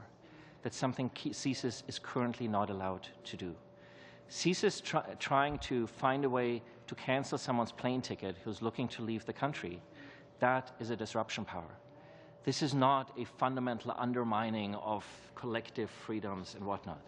I think the disruption powers that are so controversial, that essentially sort of the ones that require judicial authorization, I have two remarks to make. One, that CSIS, I think, will be very apprehensive and reluctant to use them to begin with, because CSIS knows full well that these are controversial, and the last thing CSIS wants is lots of national attention, some national inquiry about the way it used these particular powers. That I think it will use them as a measure of absolute last resort when there is no other way to avert an incident. I might also point out that I think Canadians have a rather imperfect understanding at times of the mechanisms already in place. That when CSIS goes out and gets a warrant, first, it has to get approval within CSIS. Then it goes to an interdepartmental committee that vets that particular warrant. Then it goes to the minister who has to sign off on the warrant, which is important, of course, because of ministerial responsibility and responsible government. Then it goes to the judge. And before the judge could sign off, many cases the judge will send it back and say, I want certain changes made, or I want more evidence, or whatnot. The judge can impose certain conditions on how the operation is carried out. And in many cases, the judge will even ask CSIS to report back on how things were done to make sure the judge can be assured that everything was done in accordance, not just with the law, but what exactly was authorized by that particular judge. And we now have some very competent judges in this country with regards to the national security framework that is in place. I would also say with regards to our European allies, that one of the challenges here is that we've been very privileged of not having to live with the challenges that we are discussing and that we are facing, and that they have had to do so for decades. If we look at Germany, if we look at France, if we look at Spain, and if we look at the United Kingdom. And that I do think, from a policy analysis perspective, there is some policy learning that can be done from the experiences that our allies have with some of the powers that we are adopting here, and that already they have in legislation, have ample experience with. Thank you very much. Law enforcement has indicated that lowering the threshold for recognizance with conditions will be of assistance to them when attempting to prevent terror attacks from happening. You mentioned, of course, the judicial authorization that is required. Can you comment on the lowering of the threshold for preventative arrests? Once again, comparing it to other legislation that you may be aware of. So let me preface this by saying that I'm no lawyer and I'm no law professor. There's a reason I decided to study political science instead. But the challenge right now is that between surveillance and arrest, we don't have a whole lot of in between, because powers of detention and recognizance and peace bonds, in the way the legislation is currently written, the evidentiary threshold is very similar to that for powers of arrest. That is to say, it is a very high bar to be able to cross. And so what's being proposed is to do what our European allies have done, which is to provide a toolkit that with a lower threshold of evidence would allow us to impose conditions and limit people's mobility, limit the ability to go on the internet and whatnot, limit the ability to communicate with others, without actually having to lay a charge and then hope to convict them. There's another reason I think this is important. So what this does is gets us into the preventative realm, and I think we need to do a lot more on prevention than simply having to charge people. There's another reason why we need to do that, because a national security investigation is very expensive and lengthy. Then we have an expensive and lengthy trial, and then if we lock people up, it costs us somewhere between $40,000 and $100,000 a year to lock them up. So wouldn't we be all better off if we could save some of that taxpayer money and impose conditions on individuals who may be up to no good without actually having to charge them, and then allow them, provided hopefully that they realize that their actions may not be particularly prudent, once that recognizance or once that peace bonds expires, that they'll be able to go free and have hopefully learned from their mistakes. Thank you. Very much like we do in domestic disputes in this country with peace bonds between partners who may be not getting along too well, so we make them keep the peace and be of good behavior. I wonder if you could make a comment on the legislation as It relates to, and you did mention the interruption provisions of the Act, but it does state clearly in the Act that the activities would have to clearly be activities that undermine the security of Canada, because we're going to hear, we have heard, and we're going to hear some more from organizations in Canada who believe that because they go out and demonstrate against someone cutting down a virgin forest or of white pine or something else, that they're going to be arrested and thrown in jail under this Act. Time is out now, so your response potentially could go to another member of the committee at some particular point, but we will have to see where that takes us, and we will now go to Madame Doré-Lefebvre, s'il vous plaît. Merci, Monsieur le Président. Thank you, Mr. Chairman, and I would like to thank our three witnesses for appearing today for the second hour of the committee's meeting. This was very important evidence pertaining to C-51. I would like to thank Ms. Vincent for being here this evening. Frankly, since the events of the 19th of October, it must have been very difficult for you and your family, the events that took place, so I offer you my sympathy. We were all very deeply affected by what happened in Saint-Jean-sur-Richelieu. Much was said about it, and I'm very moved with the opportunity to meet with you here. Be assured that whatever our political opinions with regard to C-51, all of us around this table are aware of the threat, and we're all seeking the best response possible. Those comments were aimed at simply thanking you for being here and for sharing your views with us. I think your participation is very important. If you allow me, Mr. Chairman, I would like to call upon my colleague, Mr. Scott, to share my time. Well, that Madame Vincent, some of your analysis of the bill, I think, is in the spirit of exactly what this kind of committee should be doing, and I hope that that continues at the amendments phase. I just wanted to double-check a couple things quickly with Professor Leprecht. I'm assuming you did bring up oversight and review issues towards the end, and on your testimony, in November on C-44, which is a bill that goes much less far than this bill in terms of new powers, you said it committed one sin of omission. Quote, and that was your language, quote, many more expansive powers for security intelligence should be balanced with robust parliamentary accountability, end of quote. And then you described, and certain questions were asked, because I was there in that committee with you, about the Belgian model. I just want to make sure that, so that everybody's clear, that you're as concerned about the need for the balancing of expansive powers with robust parliamentary accountability for this bill as you were for C-44. It's more or less yes or no. Yes, with one qualifier. Quickly. That we should not confound review and oversight. That's oversight fine. is the politicization that we get in the United States with active involvement in ongoing cases, and I think Canada is well served not to get involved in that. But yes, more robust review indeed is something that I support. Great. And the Belgian model is something that people can look at because you described it quite well at the time. The second thing is you indicated very well in the information sharing provisions of this, the new act within the bill C-51, you talked about how important it is actually for there to be no silos for review agencies, and let's mix oversight and review here too, but review agencies, whether it's CERC, the CSEC commissioner, or the RCMP oversight body, review body.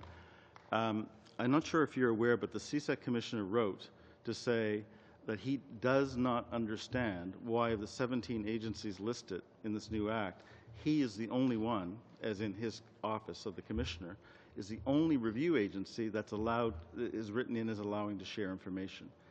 And so I'm wondering if you have the same concern. Is there any reason why the sharing of information would be written in as these 17 agencies plus whatever the minister adds by regulation, but only the CSEC commissioner has been written in, so that in fact the opportunity has not been taken to add sharing of information amongst review agencies? Is that a concern for you?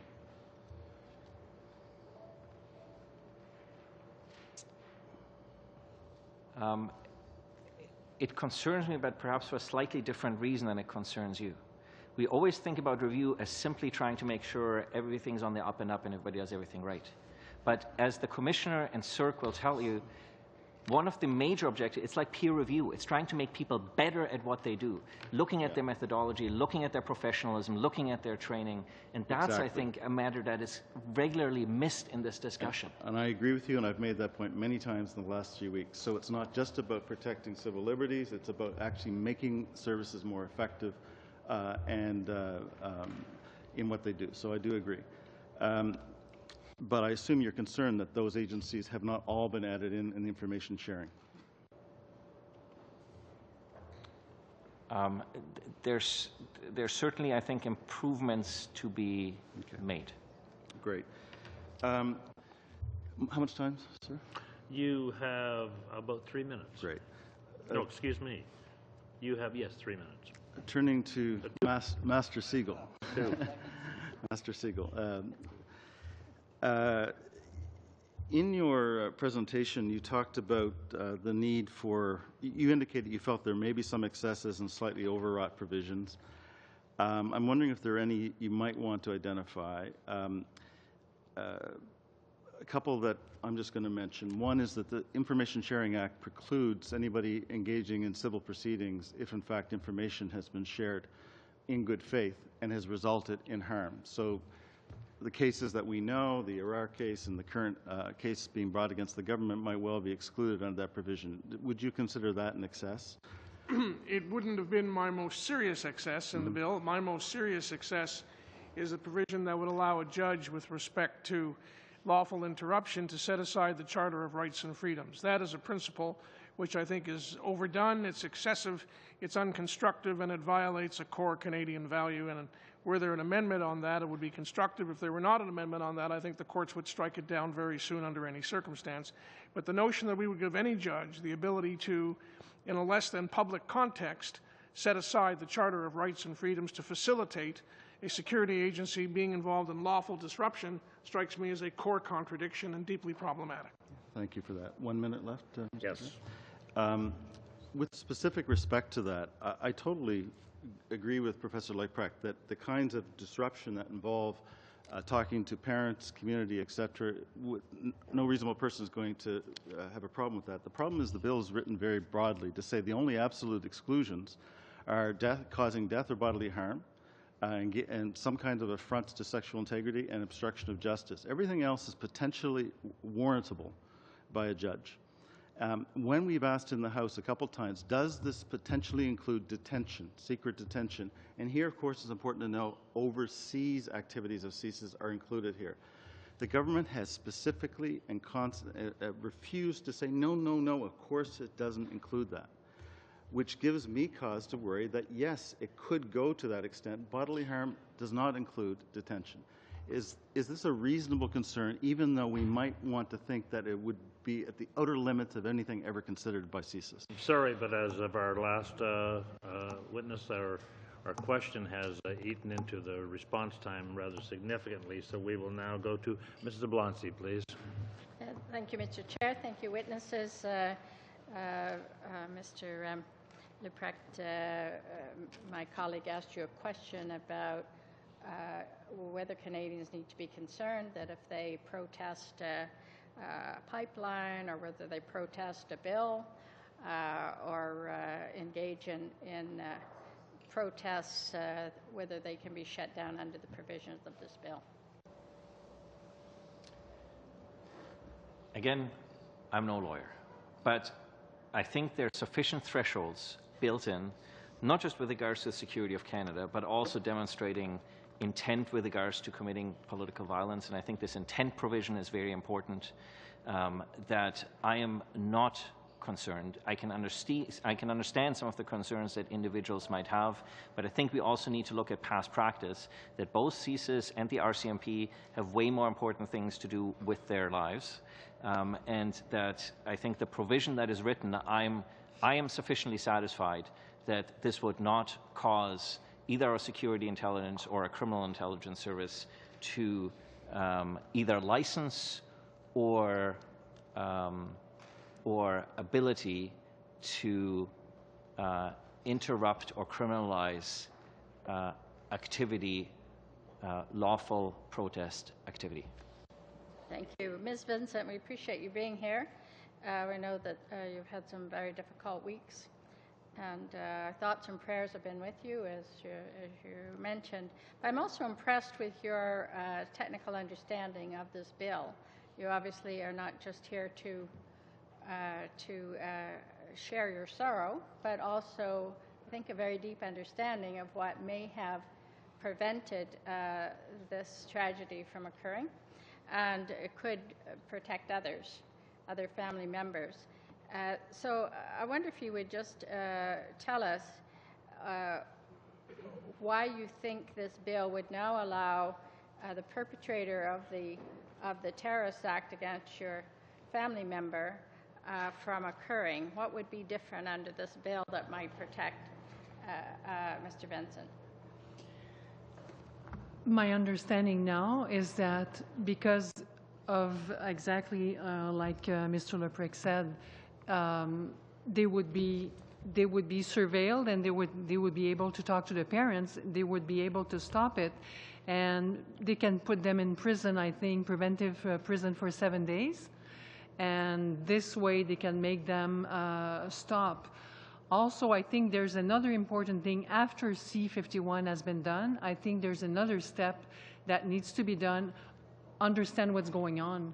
We need to understand why this is happening. C-51, to me, it's like to control what is going on and make it stop as much as possible. But at some point, we'll need psychologists, we'll need sociologists, we'll need people to try to figure out what the heck is going on there, because this is not normal. There's something wrong. There's something really wrong. So why are these young people, even young girls, I'm so shocked. I'm a mother myself. I have 3 daughters, adult daughters, and it's incredible to see that. So we're going to have to do that. So C-51 has to do that to stop them, to manage them, to control, and after that we're going to have to do some kind of thinking altogether to stop this. Thank you. Mr. Siegel, I want to be an equal opportunity questioner here. As you know, I have a huge respect for you. I've sought your advice on occasion and appreciated it. So I'm glad to see that you, in general, feel that the bill is helpful and appropriate. I was a little surprised by your criticisms of the bill, I have to say, and I'd just like to give you a chance to talk about that. You talked about the bill being possibly rapidly drafted new law. I joined this committee in September. At that time, we were told that a bill to give better tools to our security agencies to protect against terrorist act was in the works. Here we are now, 6 months later, on committee study of the bill.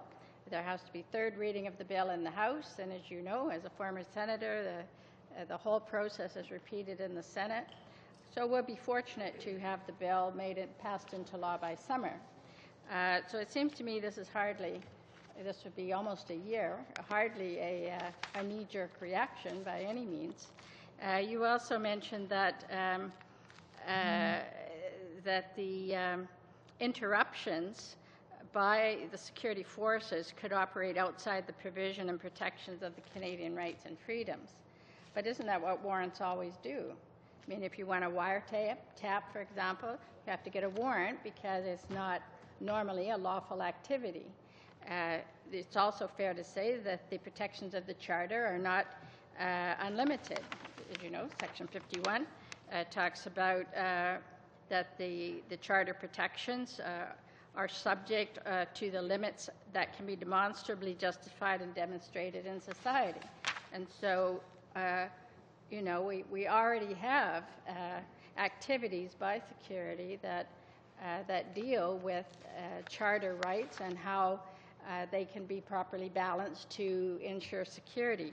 You talk about provisions that might make us resemble those we are struggling to defeat. We're struggling to defeat an entity that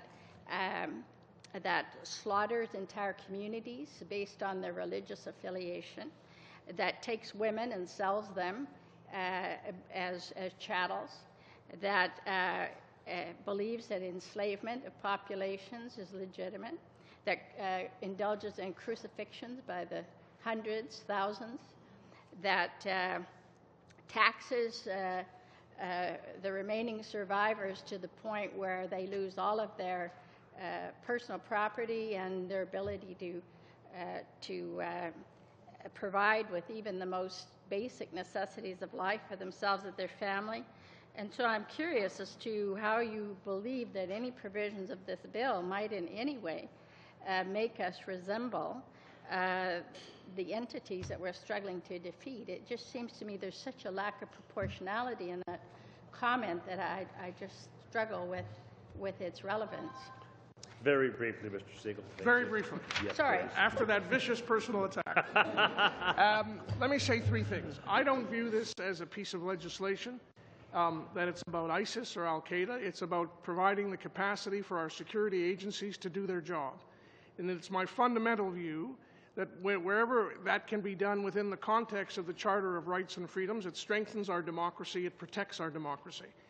I buy the view that was advanced by Mr. Churchill during World War II when he reported on the status of the war effort at a time when they faced a risk, if I may say so, more substantial than ours, to the entire British Parliament in a secret session, because he believed that the core premise of British democracy had to be sustained so that they did not become like the enemy they were facing across the sea, namely the Nazis.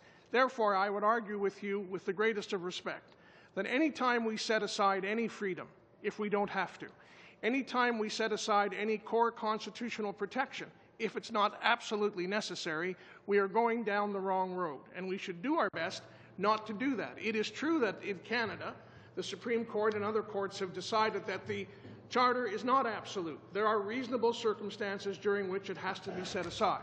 But having that process take place in our courts is part of what makes us a society of laws and not just people with individual views that are deployed at any particular time. I said to you the War Measures Act was the worst violation of any individual security and freedom of assembly and speech that we've ever seen. Nothing in this legislation troubles me to that extent. It's important to keep historical perspective when we go through these kinds of undertakings. Fine. Thank you very much, Mr. Siegel. And Mr. Easter, you have the floor now, sir. Thank you.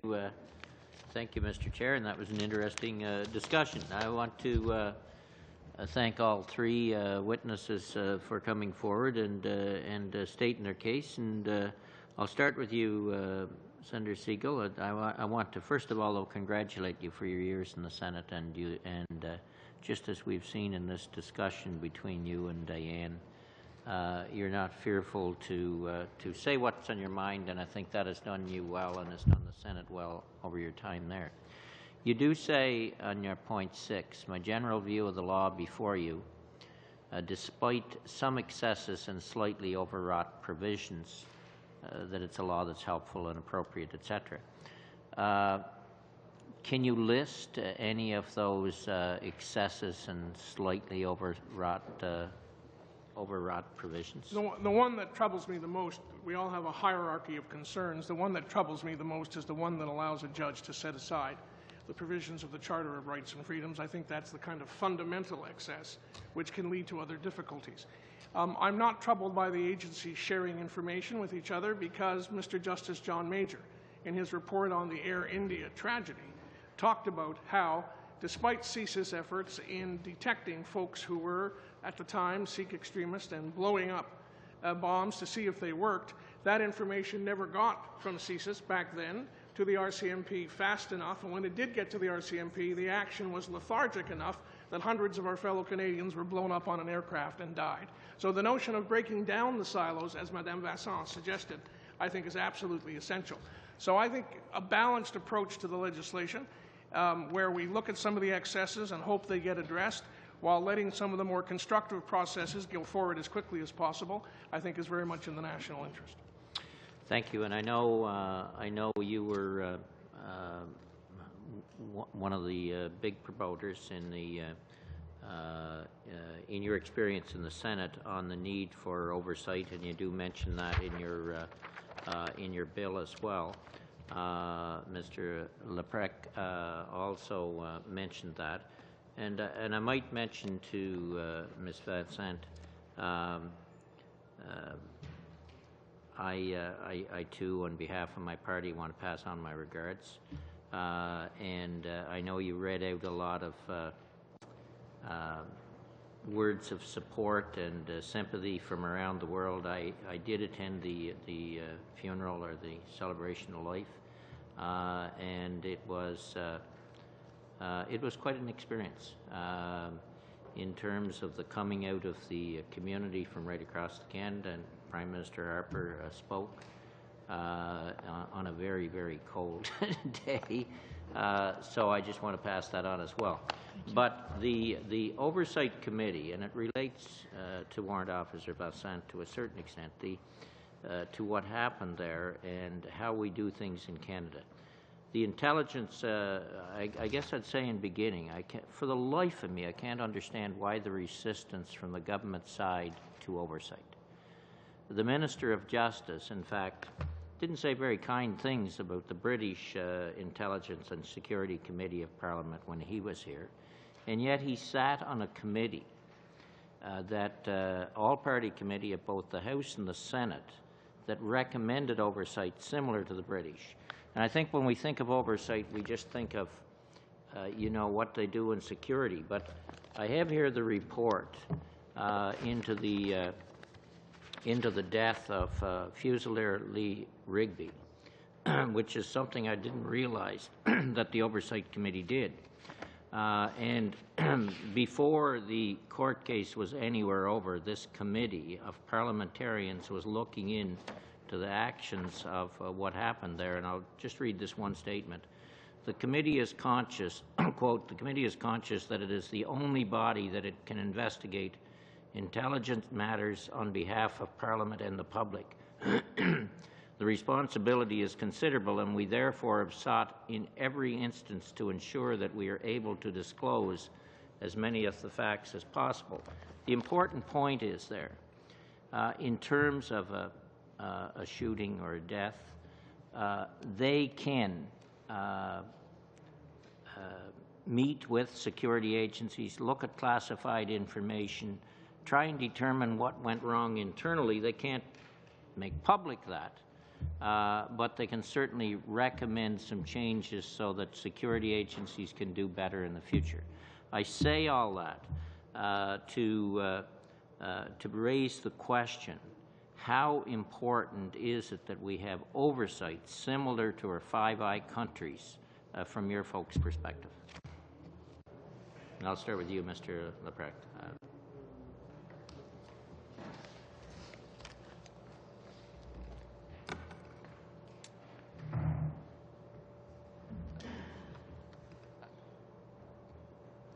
It's inherently important, I think, in a way to reassure Canadians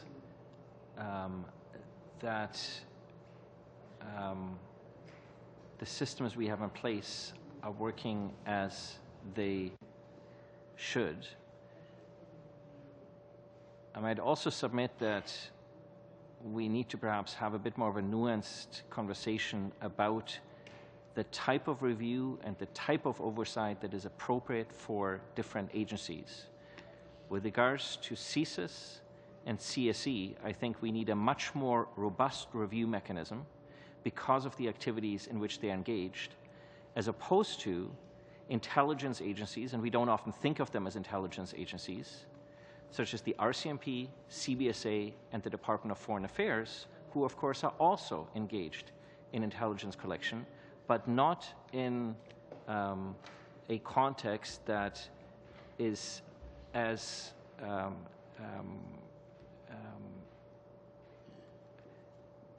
perhaps has the potential for constitutional or legal violations in the same way that CSE and CSIS are. And so I think we need to have a conversation about CSIS and CSE that is separate from the discussion of what I would say the core sort of 5 members of national security, that is separate from the discussion of the 15 or so security agencies that look after national security, and that is different from the discussion that we need to have with the Department of National Defense. Well, thank you very much, Mr. Leprecht, and the time has now expired. On behalf of the entire committee, the chair certainly would like to thank our witnesses for appearing today, and I can assure you that your thoughts and your testimony here before us today is not only welcome, but it'll be warmly received and certainly given sincere consideration. So thank you very, very kindly, and to our colleagues on committee. See you bright and early tomorrow morning for the restart of this committee for the next session. Thank you. Yeah. Adjourn.